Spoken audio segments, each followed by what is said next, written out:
The Pig War: How a Porcine Tragedy Taught England and America to Share. Written by Emma Bland Smith and illustrated by Allison J. This is a true tale about two mighty nations, an ill-fated pig, and a most unusual war. It is also a story about sharing.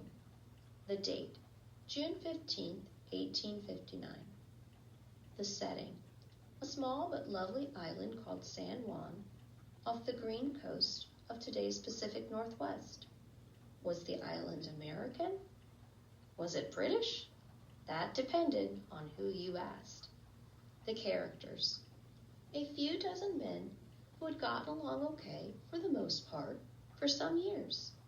What were they doing there? Well, the Brits were raising sheep for a powerful British corporation called the Hudson's Bay Company. The Americans? Most of them were former miners looking for a bit of land to settle down on.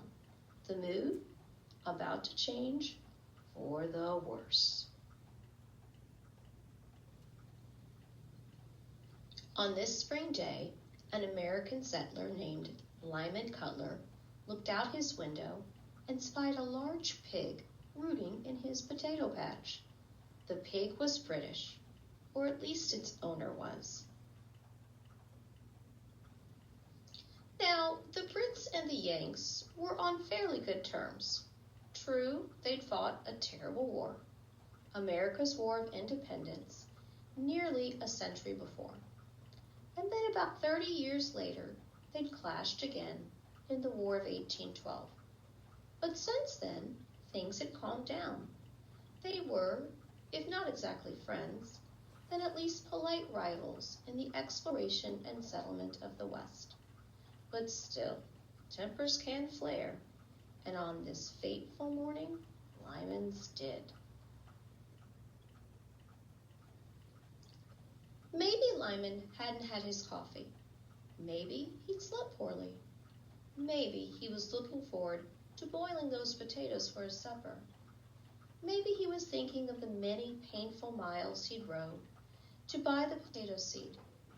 But for whatever reason, when he saw that pig, he got cranky. He acted without thinking, and the pig paid the ultimate price. Poor pig. Instantly, Lyman regretted his rashness.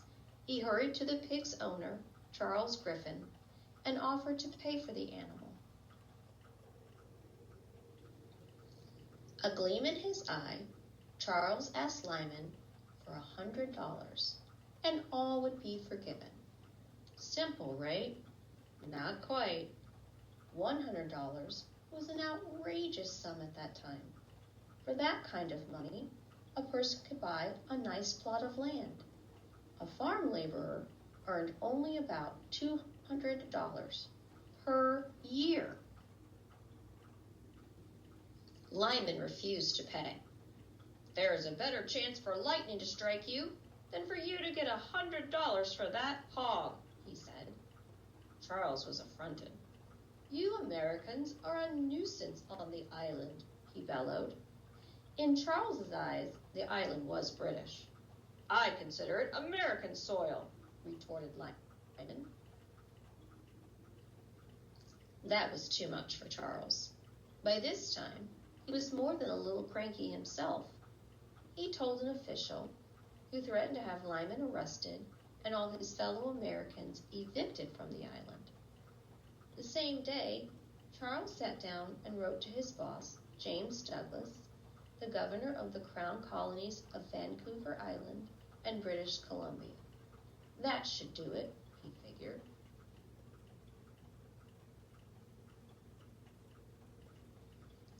But those Yanks, they knew their way around a fountain pen, too. They wrote a letter to General William Harney, the American military commander, and signed it, all 18 of them. Now, the two bosses, Harney and Douglas, may or may not have been cranky. We don't know. But we do know that they were both, it must be said, On the hot-headed side, Harney promptly dispatched a company of 64 men under the command of Captain George Pickett. The Americans must have sighed a breath of relief. Such a fearsome display of power would surely make the Brits back off. Simple, right? Not quite. Because just 2 days later, a British ship, highly armed, commanded by Captain Geoffrey Hornby, and loaded with several hundred men, steamed into the bay. Oh dear. What started as a pig incident and turned into a pig argument was fast escalating into a pig situation. Pickett was nervous. Well, who wouldn't be? He was also, like his boss, a bit of a hothead. He asked for reinforcements, and hundreds more American troops joined Pickett's forces on the island. Hornby, though less of a hothead than his boss, the governor, likely felt a tad nervous himself at this point. 2 more British ships steamed in. Soon, the bay and the golden hills overlooking it teemed with British and American ships and soldiers, all on alert. From shore, building a fort for their cannons, the Americans recalled the last 2 wars they'd fought with Britain. So many young men killed, so many children orphaned. Did they want to suffer that tragedy again? From their ships, aiming their own cannons, they had 64 in all. The British pondered their tentative relationship with the United States. Did they want to reignite the hostile attitudes of the past? Both sides waited, anxious, wondering if a scuffle over a pig had gotten just a tad out of hand. The pig war was about to begin. Tense days passed. The British captain, Hornby, taking a risk, ignored the governor's orders to land Marines on shore. Brave fellow. Then, unsure what to do next, Hornby waited for his superior, Rear Admiral R. Lambert Baines. Another good move. Baines was even less trigger-happy than Hornby. When he arrived and heard about the situation, he exclaimed, or so they say, "Tut, tut, no, no." Then he ordered his troops to sit tight and added, in so many words, "Hold your fire." Phew! On the American side, Lieutenant Colonel Silas Casey took over from Pickett. He, too, was admirably lacking in hot-headedness. He rowed out to one of the British ships and tried to talk things through, but still, neither side would back down.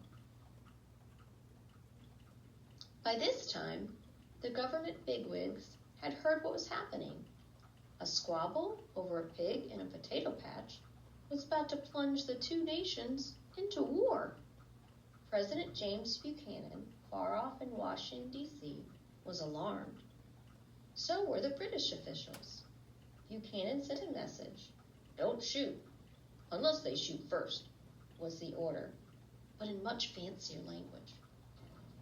And with the approval of the Brits, the president dispatched a proven negotiator.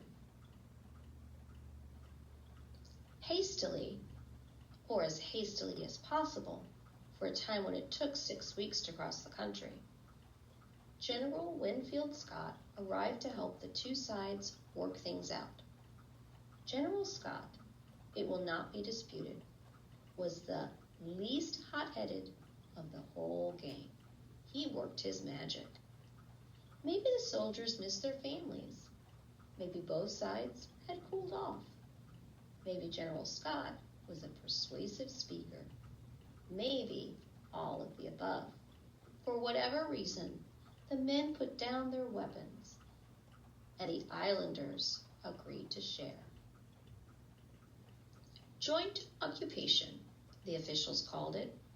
Following the agreement, most of the soldiers left. All but one of the warships sailed back out of the harbor. No more than 100 men on each side were allowed to remain. None of the artillery guns were fired, except one. On a landmark day in November 1859, as General Scott prepared to leave after negotiating for peace, the Americans gave him a one-gun salute. Well deserved. And now it was time to share. Simple, right? Actually, this time, quite right. The residents established two bases, American camp and English camp. Together, they improved the island. They fixed the roads. They set up a bi-national patrol to keep order. They even attended each other's holidays. Every summer, the Americans celebrated the 4th of July and invited the British. Every May 24th, the British threw a birthday bash for their queen, Victoria, and the Americans always joined in. The raucous games included horse racing, blindfolded wheelbarrow races, and balancing on a greased pole off the end of a ship. They knew how to have fun. Did Lyman participate in these good times? Probably. He was known as a fun-loving guy. Did he feel just a teensy bit embarrassed about all the fuss he caused? Let's hope so, for goodness sake. Today, San Juan is a part of the United States. English camp and American camp are still there, flags waving, a reminder of the past. The island, it is true, is small, but what happened there was very, very big. Two countries worked hard to share, to look past their differences, and to get along. They did all that, and no one got hurt, except the pig.